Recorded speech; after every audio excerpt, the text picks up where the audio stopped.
The Owl House is a superlative show. People have rightly praised it for its groundbreaking representation, its writing, its animation, voice acting. I could easily talk for hours about how great this show is in a macro sense, but today I want to talk about the execution of a particular trope that the Owl House does masterfully. We're going to talk about face reveals.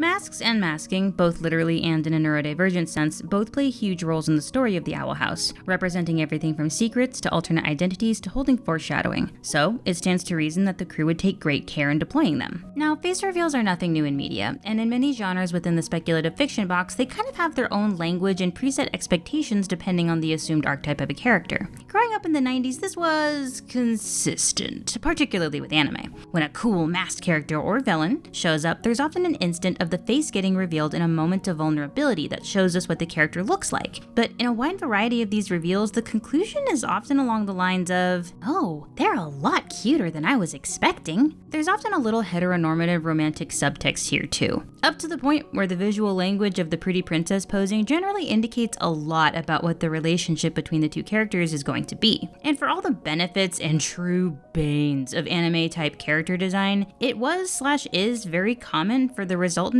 face to be conventionally attractive or drawn to be perceived that way. I know this is a sort of gentle pushback to the historical villain is ugly trope that is nowhere near as prevalent as it used to be, but after 30 years of pretty face mask reveals, it ended up paving the way for a strong sleeping expectation of the inverse. Mask equals pretty underneath instead. And as a result, we're not taking away much more information than what was already expected. Masked character not so bad. Now, this isn't always bad, but in the case of a face reveal, it's supposed to be a moment that establishes really important visual information quickly. And if it's doubled with the masked character is unconscious/injured, there's a good chance they wouldn't normally let our hero get that close to begin with. The same way that stock dialogue ultimately acts as archetypal shorthand, shows that are being intentional about the use of a particular motif like masks have a lot more heavy lifting to do.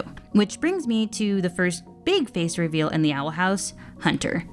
Sort of. We can't actually talk about Hunter without talking a bit about the face reveal that sets his up.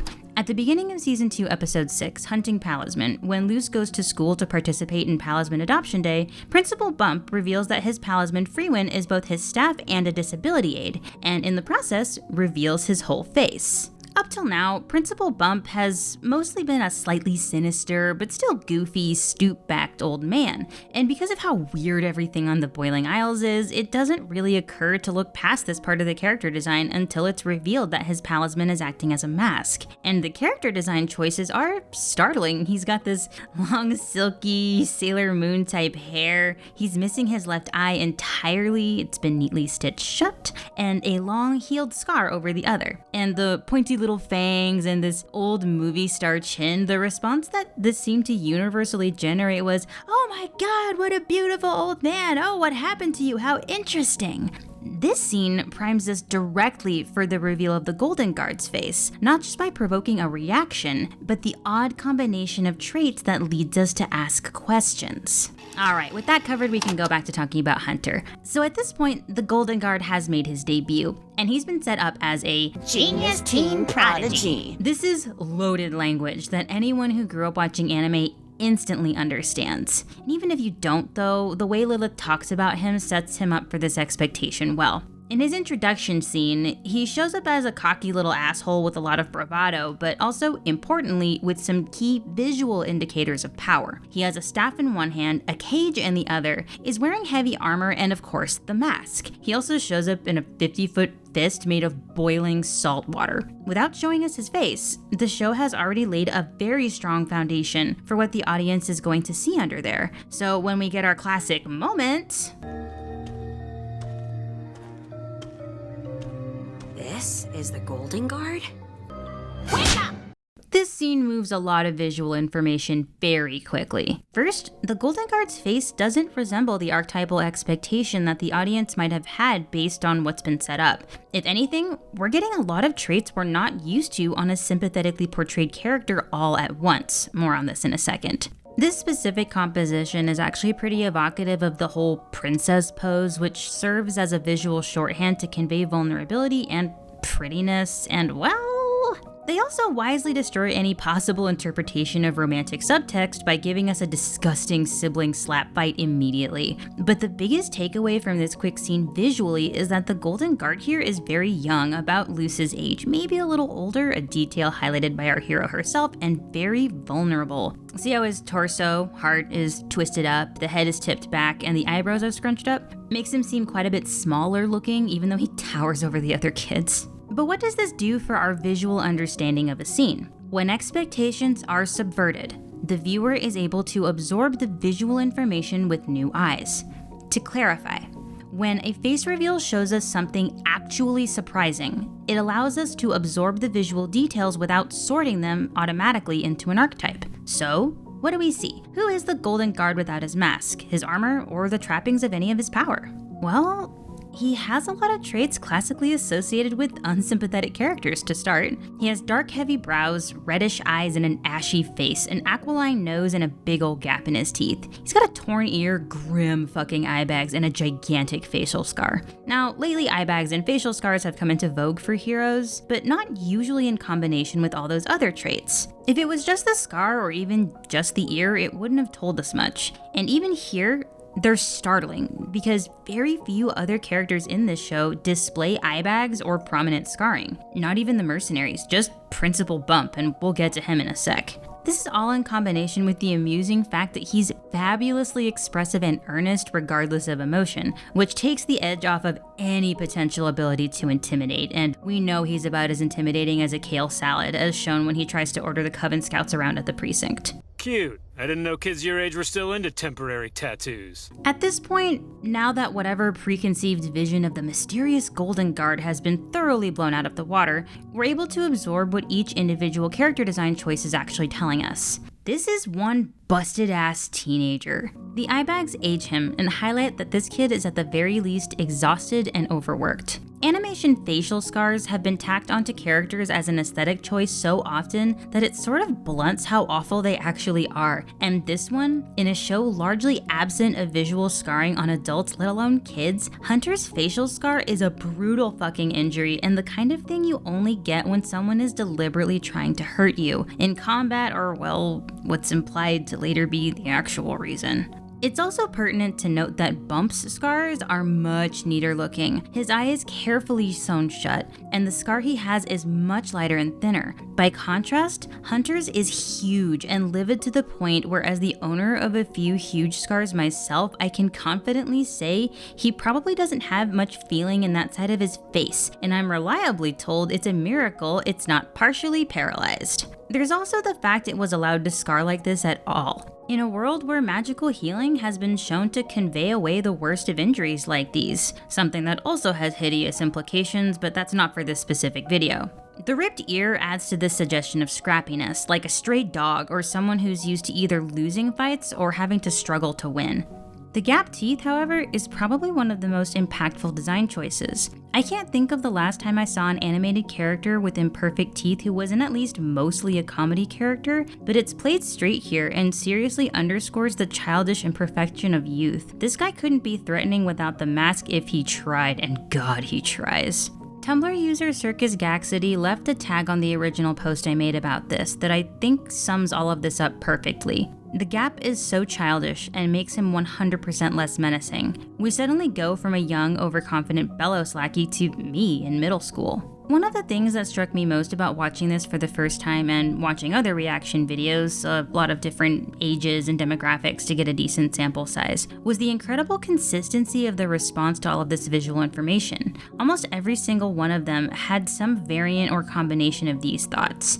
Oh no, he's so young, poor thing, is he okay? And even better, the audience understands the answer to that question the minute they ask it, even before the conclusion of the episode. No, he's certainly not. This brainwashed child is in a lot of physical and emotional danger. Oh my God, please Ida, help him. Which is great. That's clearly what the intent was. And given how much of a little shithead he was in his first appearance, it's really amazing to see how thoroughly Hunter was able to go from this to instantly sympathetic, as well as visually very interesting. He's just fun to look at. He captures the eye, and as the audience grows to love him, traits that are classically associated with villains become viewed as cute, idiosyncratic, and even handsome based on the portrayal, which is itself one of those representative goods that the Owl House offers as an alternative to old crappy ideas about beauty and sympathy. But no video about masks in the Owl House would be complete without a look at the villain of the piece, Emperor Belos. It can certainly be argued that this character goes through not one but two major face reveals, so we'll be covering both.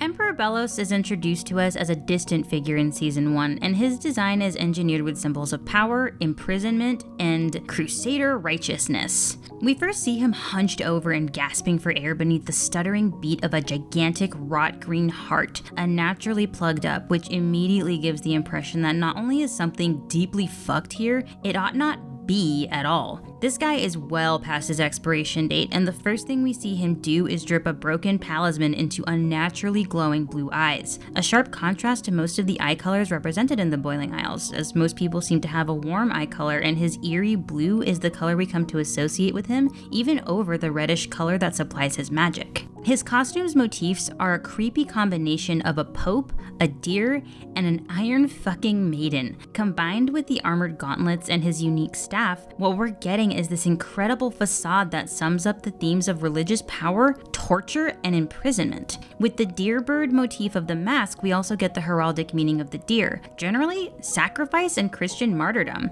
as well as the sort of birdie shape that makes for a horrifying twisted mirror of Ida and to a lesser extent Hunter, as birds in this show are mostly set up to symbolize the clawthorns paired with the idea of freedom. From size alone, he definitely gives the strong impression of being a straight-up monster, towering even over Ida and Lilith. His battle with Luce shows us all this weird, grasping, twisted flesh and unique red magic, and he moves in this bone-jarring way that gives the unnatural movement the vibes of that goddamn owl from The Secret of Nim. We are also shown a twisted, goopy form erupting out of the confines of his papal finery that, despite all of its violence, Belos is shown to have incredibly fine control over. All of this combined with this soft, mocking little voice that oozes perfect confidence and contempt even when pissed off or inconvenienced. I like your spirit, but try that again and things won't end well for you. Tick-tock, human. The owl lady doesn't have much time left. This completes the implication of a real horror beneath that mask. So,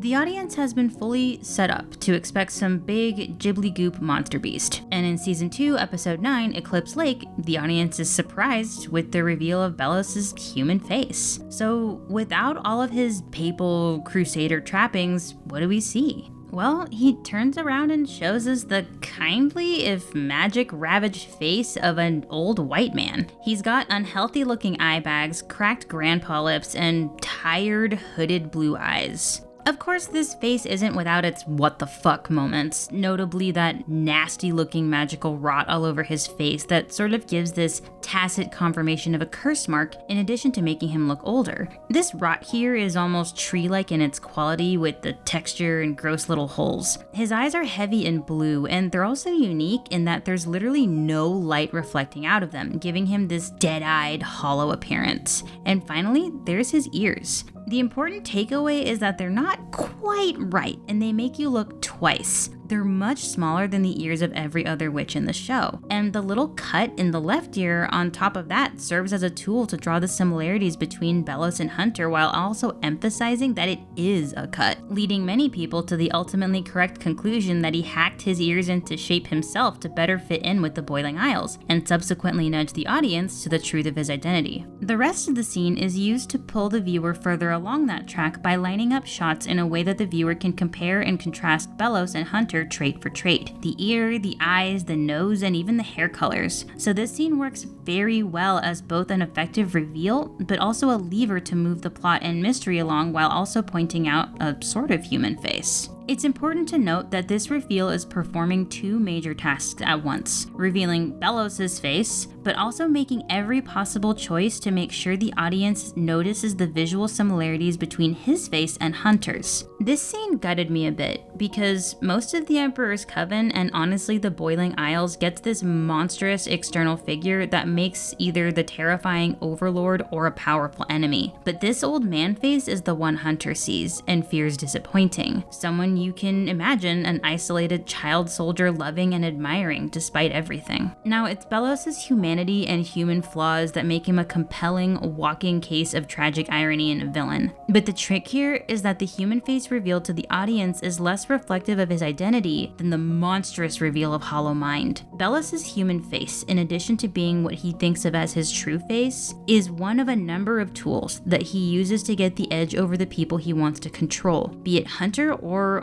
weaponizing this false vulnerability before the entire Boiling Isles as a misdirect from the batshit crazy religious vagaries he's trying to sell them. Indeed, it is from Hollow Mind that we get Belos going mask off in a number of really important ways, but for our purposes we'll be continuing to look primarily at the visual aspect. Belos' monstrous form here is a physical amalgamation of the consequences of his journey. He retains the antlers of the martyr deer, and while his eyes aren't the same as his human eyes, he still gets to keep this eerie, cold blue. The bones and leering skulls peeking through the sloughing off goop of his shape is visually evocative of rot, and its liquid quality reflects how much Belos was capable of taking any, and I mean any, shape at all to achieve his goals, even if it means abandoning everything he was to begin with as a mortal, vital human to becoming this parasitic, dripping monster born of the death of Palisman he's harvested for 400 years. And the irony that this soggy Puritan showed up, turned into a monster, and made all the witches and demons Catholic will never not be hilarious as well as horrible. Belos' various unmaskings, like Hunter's,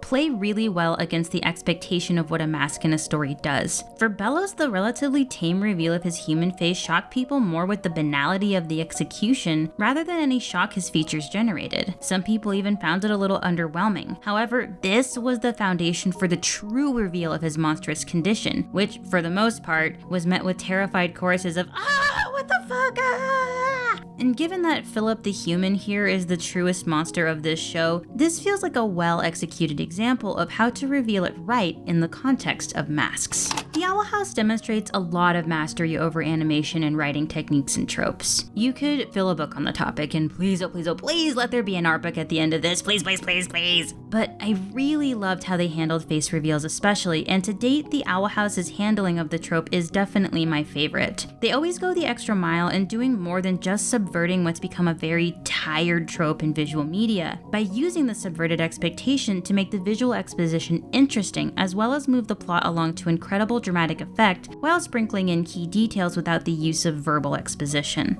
Thanks for watching. If you enjoyed this, don't forget to like and subscribe, and we'll see you in the next one. This is idlescree signing off. Whee!